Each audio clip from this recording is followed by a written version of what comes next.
सत साहिब जी जहोबंदी छोड़ के जो लोग श्री कृष्ण जी को पूर्ण ब्रह्म कहते हैं, उनका मानना ये है कि श्री कृष्ण जी पूर्ण ब्रह्म है, उनसे ऊपर कोई भी शक्ति नहीं है। वही जगत के पिता है, वही पालन करता है, मतलब वही सब कुछ है। उन लोगों का ये मानना है।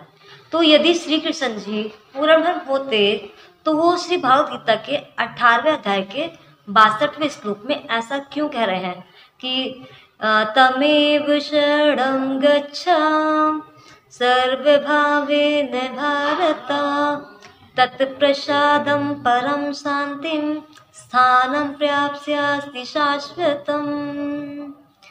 इसका भावार्थ ये है कि श्री कृष्ण जी कह रहे हैं कि हे भारत, तू सर्व प्रकार से उस परमात्मा की ही शरण में जा, जिसकी कृपा से तू परम शांति तथा सनातन परम धाम को प्राप्त होगा। यदि श्री कृष्ण जी पूर्ण ब्रह्म होते तो वह किस परमात्मा की शरण में जाने के लिए कह रहे हैं। और रही बात व्रत उपवास की, तो श्री भागवत गीता में व्रत उपवास रखने का भी कोई प्रमाण नहीं दिया गया है।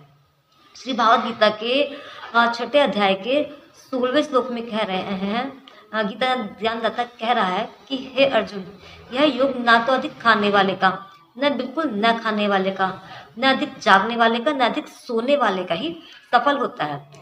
तो अब ये जितने भी व्रत उपवास रखते हो, इनका आध्यात्मिक जीवन में कोई भी लाभ नहीं है, क्योंकि ये सब शास्त्र विरुद्ध साधना है। गीता में कहीं पर भी प्रमाण नहीं दिया गया है कि आप किसी भी प्रकार का व्रत उपवास करें। जबकि श्री भागवत गीता के 16वें अध्याय के 23वें श्लोक में गीता ज्ञानदाता कह रहा है कि या शास्त्र विधि मुत्सृज्य वर्तते काम कारता न स सिद्धिम अवाप्नोति न सुखम न पराम गतिम।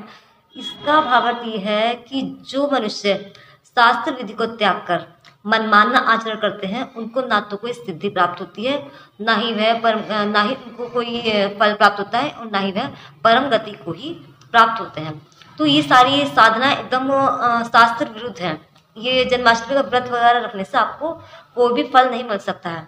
और यदि आपको शास्त्र अनुकूल साधना करनी है तो यूट्यूब पर सदगुरु रामपाल जी के सत्संग सुनिए, तब आपको पता चलेगा कि शास्त्र अनुकूल साधना क्या होती है। क्योंकि सदगुरु रामपाल जी एकमात्र ऐसे संत हैं जो कि पूरे विश्व में अकेले ही ऐसे संत हैं जो शास्त्र के अनुकूल साधना करा रहे हैं। और बाकी जितने भी संत महात्मा ये ढोंगी पाखंडी बैठे हुए हैं, ये सिर्फ और सिर्फ शास्त्र विरुद्ध साधना कराकर आपका मनुष्य जीवन नाश कर रहे हैं। यदि आपको अपना मनुष्य जीवन बर्बाद नहीं करना है तो आप जल्द से जल्द सदगुरु रामपाल जी के सत्संग सुनना प्रारंभ कर दीजिए। सत साहिब जी जहोबंदी छोड़।